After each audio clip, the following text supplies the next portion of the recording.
Hai guys, Assalamualaikum warahmatullahi wabarakatuh. Hari ini kita akan membahas tentang teori dasar pengambilan keputusan dalam sistem ekonomi Indonesia. Sebelumnya, kami akan perkenalan terlebih dahulu. Kami dari kelompok 4, Humas BUPN Veteran Yogyakarta. Saya Sarah Beldiana Dirham, NIM 154-1949, dan dua teman saya, Anissa Hasnadia, NIM 154-1944, dan Diva Abdullah, 154-1942. Jadi dalam bab ini, kita akan membahas 3 sub pokok bahasan. Yang pertama, masalah dan hambatan pertumbuhan ekonomi yang akan dibahas oleh saya, Sarah Beldiana. Yang kedua, faktor pendorong pertumbuhan ekonomi yang akan dibahas oleh Kak Anissa Hasnadia. Yang ketiga, penduduk, tenaga kerja, dan tingkat upah kesejahteraan yang akan dibahas oleh Kak Diva Abdullah. Yuk langsung aja bahas masalah dan hambatan pertumbuhan ekonomi. Jadi yang pertama ada lingkaran setan kemiskinan nih. Lingkaran setan kemiskinan tuh apa sih? Jadi menurut Nurske, lingkaran setan mengandung arti deretan melingkar kekuatan-kekuatan yang satu sama lain beraksi dan bereaksi sedemikian rupa sehingga menempatkan suatu negara miskin tetap berada dalam keadaan yang melarat. Sederhananya, lingkaran setan kemiskinan adalah suatu keadaan-keadaan yang saling mempengaruhi di mana dapat menimbulkan suatu negara atau seseorang miskin dan akan sulit untuk mencapai tingkat pembangunan yang lebih tinggi atau bangkit dalam kemiskinan. Lingkaran setan kemiskinan sendiri memiliki 3 sudut pandang yang berbeda. Di antaranya, 1. Dilihat dari sudut permintaan. Rendahnya tingkat pendapatan menyebabkan tingkat permintaan menjadi rendah, sehingga pada gilirannya tingkat investasi pun rendah. Tingkat investasi yang rendah kembali menyebabkan modal kurang dan produktivitas rendah. Produktivitas rendah tercermin dari pendapatan yang rendah. Yang kedua, dilihat dari sudut penawaran. Pendapatan rendah berarti tingkat tabungan juga rendah. Tingkat tabungan yang rendah menyebabkan investasi rendah dan modal kurang. Kekurangan modal pada gilirannya bermuara pada produktivitas yang rendah. Yang ketiga, dilihat dari keterbelakangan SDM dan SDA. Pengembangan sumber daya alam suatu negara tergantung pada kemampuan produktif manusianya. Jika penduduknya terbelakang seperti buta huruf, langka akan keterampilan, teknik, pengetahuan, dan aktivitas kewirausahaan, maka sumber-sumber alam akan tetap terbengkalai, kurang atau bahkan salah guna. Pada pihak lain, keterbelakangan sumber alam menyebabkan keterbelakangan manusia. Keterbelakangan sumber alam merupakan sebab sekaligus akibat keterbelakangan manusia. Selain lingkaran setan kemiskinan, masalah dan hambatan pertumbuhan ekonomi lainnya adalah tingkat pembentukan modal yang rendah. Hal ini bersumber dari lingkaran setan seperti yang disebutkan tadi. Kemiskinan merupakan penyebab sekaligus akibat dari rendahnya tingkat pembentukan modal suatu negara. Masyarakat terbelakang kurang mendapat pendidikan, sehingga hanya bergantung pada peralatan yang sudah usang, sehingga produktivitas marginalnya menjadi sangat rendah. Produktivitas rendah menyebabkan pendapatan rendah, tabungan, investasi, dan tingkat pembentukan modal yang rendah pula. Nah, ini ada sebab yang menghambat investasi nih. Yang pertama ada kebiasaan masyarakat yang lebih suka mencoba usaha yang sudah dikenal daripada yang belum. Karena kebanyakan orang hanya ingin cari aman, tidak ingin mengambil resiko. Yang kedua, sempitnya pasar domestik. Karena daya beli rendah sehingga kemampuan pasar domestik untuk menyerap penawaran terbatas. Yang ketiga, ada kesulitan mendapatkan dana untuk investasi. Kegiatan manufacturing memerlukan modal yang besar dan itu sulit didapatkan karena tiadanya pasar modal dan pasar uang serta lemahnya sistem perkreditan dan perbankan. Yang keempat, kurangnya buruh terampil dan kendornya mobilitas faktor sehingga mempertinggi biaya produksi dan dengan demikian merintangi calon-calon investor. Yang kelima, ketiadaan atau kurang cukupnya prasarana dasar seperti transportasi, tenaga dan persediaan air dan sebagainya. Hal ini akan memperlemah penanaman modal. Yang terakhir, kemampuan wira swasta sangat langka. Kalaupun ada, ia akan tersingkir oleh tingginya resiko investasi. Karena para pengusaha biasanya bergerak di bidang ekspor barang primer, sehingga negara-negara seperti itu tidak ada tambahan terhadap stok real yang ada.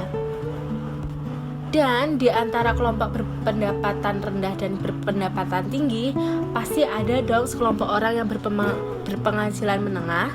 Kelompok ini bergerak di bidang usaha yang sudah mapan dan sedikit beresiko seperti bidang pemasaran dan jasa. Namun demikian, kesulitan tersebut dapat diatasi jika negara mampu menyediakan overhead sosial atau investasi di bidang pendidikan, kesehatan masyarakat, perhubungan, angkutan, dan bidang lainnya yang menyangkut hajat hidup orang banyak yang diperlukan. Ini akan memberikan dorongan dalam meningkatkan pembangunan loh. Hambatan selanjutnya ada hambatan sosio-budaya. Negara terbelakang memiliki lembaga sosial dan sikap yang tidak menunjang pembangunan ekonomi. Menurut PBB sendiri, negara terbelakang memiliki perlawanan sosial terhadap perubahan ekonomi yang berakar pada kelembagaan, seperti stratifikasi pekerjaan yang ketat yang didukung oleh kepercayaan dan nilai-nilai tradisional, sikap yang memandang rendah, peranan bisnis, pengelompokan masyarakat berdasarkan kasta, kelas, agama, suku, bangsa, dan ciri kedaerahan. Faktor-faktor tersebut menghalangi mobilitas sosial dan geografis yang merupakan penghambat bagi kemajuan. Namun selain hal tersebut ada faktor lain yang meliputi: pertama, keluarga. Sikap ini membatasi lingkup kebebasan individu dalam mengambil keputusan ekonomi yang mempengaruhi hasrat untuk menabung dan berinvestasi. Yang kedua ada pendidikan. Jadi pendidikan akademis murni yang menyiapkan orang untuk menjabat posisi di pemerintahan atau pekerjaan lainnya yang lebih disukai daripada pendidikan profesional. Yang ketiga ada agama nih. Pada agama-agama timur kurang memberikan nilai terhadap sikap dan kerja keras, karena agama-agama ini meletakkan nilai tinggi terhadap waktu senggang, kesenangan, dan peran serta dalam pesta upacara keagamaan. Jadi uang yang semestinya dapat didaya gunakan terhambur untuk usaha-usaha yang tidak ekonomis. Yang terakhir ada kekuatan internasional. Ahli ekonomi seperti Min, Prebi, Singer, Lewis, dan Myrdal telah mengembangkan suatu teori tentang penghisapan negara-negara terbelakang secara internasional. Mereka berpendapat bahwa di dalam perekonomian dunia telah bermain kekuatan-kekuatan yang tidak seimbang. Akibatnya, keuntungan perdagangan lebih banyak mengalir ke negara-negara maju. Setelah negara terbelakang membuka diri terhadap pasar dunia, ekspor meningkat. Namun peningkatan ini tidak memberikan sumbangan besar kepada perkembangan perekonomian lainnya. Hal ini mengakibatkan kesulitan neraca pembayaran karena mereka hanya mengekspor barang primer yang bersifat inelastis, sehingga mereka tidak dapat menarik manfaat dari bom di pasar dunia. Perbaikan terms of trade tidak dibarengi dengan kenaikan output. Faktor-faktor pertumbuhan ekonomi, yaitu ada dua, yang pertama ekonomi dan yang kedua non-ekonomi. Pertumbuhan ekonomi suatu negara tergantung pada sumber alamnya, sumber daya manusia, modal usaha, teknologi, dan sebagainya yang merupakan faktor ekonomi. Tetapi pertumbuhan ekonomi tidak mungkin terjadi selama lembaga sosial, sikap budaya, kondisi politik, dan nilai-nilai moral dalam suatu bangsa tidak menunjang, di mana hal itu merupakan faktor non-ekonomi. Faktor ekonomi. Para ahli ekonomi menganggap faktor produksi sebagai kekuatan utama yang mempengaruhi pertumbuhan. Laju pertumbuhan ekonomi jatuh atau bangunnya merupakan konsekuensi dari perubahan yang terjadi di dalam faktor produksi tersebut. Di sini saya akan menjelaskan faktor-faktor ekonomi dari pertumbuhan ekonomi. Yang pertama, ada sumber alam. Sumber alam atau tanah yang mencakup sumber alam seperti kesuburan tanah, letak dan susunannya, kekayaan hutan, mineral, iklim, sumber air, sumber lautan, dan sebagainya. Tersedianya sumber alam yang melimpah merupakan hal yang penting. Suatu negara yang kekurangan sumber alam tidak akan dapat membangun dengan cepat. Tersedianya sumber alam secara melimpah saja belum cukup bagi pertumbuhan ekonomi. Apa yang diperlukan ialah pemanfaatannya secara tepat. Jika sumber alam yang ada tidak dipergunakan secara tepat, negara itu tidak mungkin mengalami kemajuan. Yang kedua ada akumulasi modal. Modal berarti persediaan faktor produksi yang secara fisik dapat reproduksi. Apabila stok modal naik dalam batas waktu tertentu disebut akumulasi modal atau pembentukan modal. Pembentukan modal merupakan investasi dalam bentuk barang-barang modal yang dapat menaikkan stok modal, output nasional dan pendapatan nasional. Pembentukan modal mempunyai arti penting bagi negara kurang berkembang. Proses pembentukan modal menghasilkan kenaikan output nasional dalam berbagai cara. Pembentukan modal diperlukan untuk memenuhi permintaan penduduk yang meningkat di negara itu. Yang ketiga ada organisasi. Organisasi berkaitan dengan penggunaan faktor produksi dalam kegiatan ekonomi. Organisasi bersifat melengkap atau komplement modal buruh dan membantu meningkatkan produktivitasnya. Dalam pertumbuhan ekonomi modern, para wiraswastawan tampil sebagai organisator dan pengambil resiko di antara ketidakpastian. Wiraswastawan mempunyai kemampuan khusus untuk bekerja dibandingkan orang lain. Fungsi utamanya ialah melakukan pembaruan. Tetapi negara terbelakang langka akan tindakan wiraswasta. Faktor seperti kecilnya pasar, kurang modal, ketiadaan milik swasta dan perjanjian, kurang buruh terlatih dan terdidik, tidak tersedianya secara cukup bahan mentah dan fasilitas infrastruktur seperti pengangkutan, tenaga dan sebagainya, mempertinggi resiko dan ketidakpastian. Itulah sebabnya negara seperti itu kekurangan wiraswastawan. Yang keempat ada kemajuan teknologi. Perubahan teknologi berkaitan dengan perubahan dalam metode yang merupakan hasil pembaharuan atau hasil dari teknik penelitian tertentu. Perubahan pada teknologi menaikkan produktivitas buruh, modal, dan faktor produksi lain. Yang kelima ada pembagian kerja dan skala produksi. Menurut Adam Smith, pembagian kerja menghasilkan perbaikan kemampuan produksi buruh, di mana setiap buruh menjadi lebih efisien daripada sebelumnya yang dapat menghemat waktu. Ia mampu menemukan mesin baru dan berbagai proses baru dalam produksi. Akhirnya produksi meningkatkan berbagai hal. Akan tetapi pembagian kerja tergantung pada luas pasar. Sebaiknya luas pasar tergantung pada kemajuan ekonomi, yaitu seberapa jauh perkembangan permintaan, tingkat produksi pada umumnya, sarana transportasi, dan sebagainya. Alhasil, jika produksi naik, laju pertumbuhan ekonomi akan melesat. Selanjutnya ada faktor non-ekonomi. Faktor non-ekonomi dan faktor ekonomi saling mempengaruhi kemajuan perekonomian. Menurut Nurks, pembangunan ekonomi berkaitan dengan peranan manusia pada masyarakat, kondisi politik, dan latar belakang historis. Faktor non-ekonomi dari faktor pertumbuhan ekonomi yaitu yang pertama ada faktor sosial. Pendidikan dan kebudayaan barat membawa ke arah penalaran dan skeptisme. Ia menanamkan semangat kembara yang menghasilkan berbagai penemuan baru dan akhirnya memunculkan kelas pedagang baru. Kekuatan faktor itu menghasilkan perubahan pandangan, harapan, struktur, dan nilai-nilai sosial. Orang dibiasakan menabung dan berinvestasi dan menikmati resiko untuk memperoleh laba. Mereka mengembangkan apa yang oleh Lewis disebut hasrat untuk berhemat dalam rangka memaksimumkan output berdasarkan input tertentu. Yang kedua ada faktor manusia. Pertumbuhan ekonomi tidak semata-mata tergantung pada jumlah sumber daya manusianya saja, tetapi lebih menekankan pada efisiensi mereka. Penggunaan secara tepat sumber daya manusia untuk pembangunan ekonomi dapat dilakukan dengan cara yang pertama, yaitu harus ada pengendalian atas perkembangan penduduk. Yang kedua, harus ada perubahan dalam pandangan tenaga buruh. Yang ketiga ada faktor politik dan administratif. Struktur politik dan administrasi yang lemah merupakan penghambat besar pembangunan ekonomi.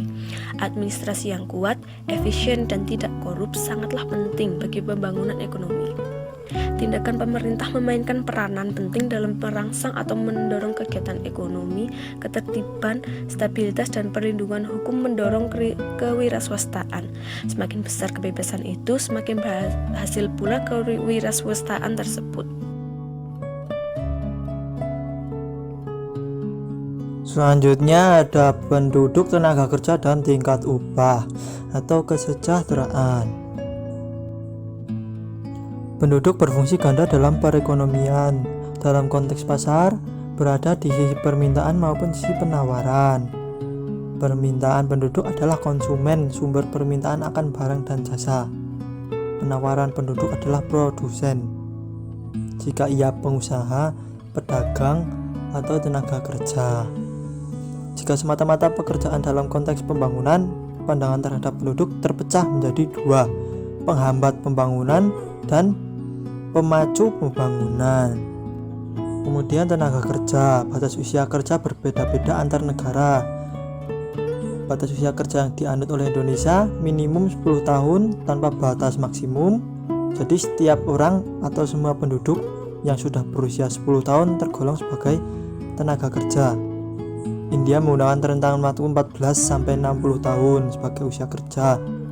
Amerika menggunakan minimum 16 tahun tanpa maksimum, dan secara umum Bank Dunia yaitu 15 hingga 64 tahun. Tenaga kerja dibedakan menjadi dua, angkatan kerja dan bukan angkatan kerja. Angkatan kerja ada dua kelompok, yaitu pekerja dan pengangguran. Dan bukan angkatan kerja dibedakan menjadi tiga kelompok, yaitu penduduk dalam usia kerja yang sedang bersekolah formal, dua penduduk usia kerja yang sedang mengurus rumah tangga tanpa upah, dan tiga penduduk dalam usia kerja yang merupakan penerima pendapatan lainnya. Di sini ada tingkat upah daftar UPM 2020. Yang pertama ada NAD Aceh yang mengalami peningkatan yang cukup tinggi, kemudian disusul Sumatera Utara dan hingga Papua Barat. Dari data tersebut dapat disimpulkan bahwa upah di Indonesia terus mengalami kenaikan tahun per tahun. Namun tidak berarti juga kesejahteraan menjadi meningkat, karena tingkat upah yang naik di Indonesia terjadi karena kebutuhan yang juga semakin tinggi, sehingga untuk memenuhi kebutuhan saja masih sulit, terutama buruh di Indonesia. Sekian dari kami, semoga kalian dapat mengambil ilmu yang kita sampaikan. Terima kasih.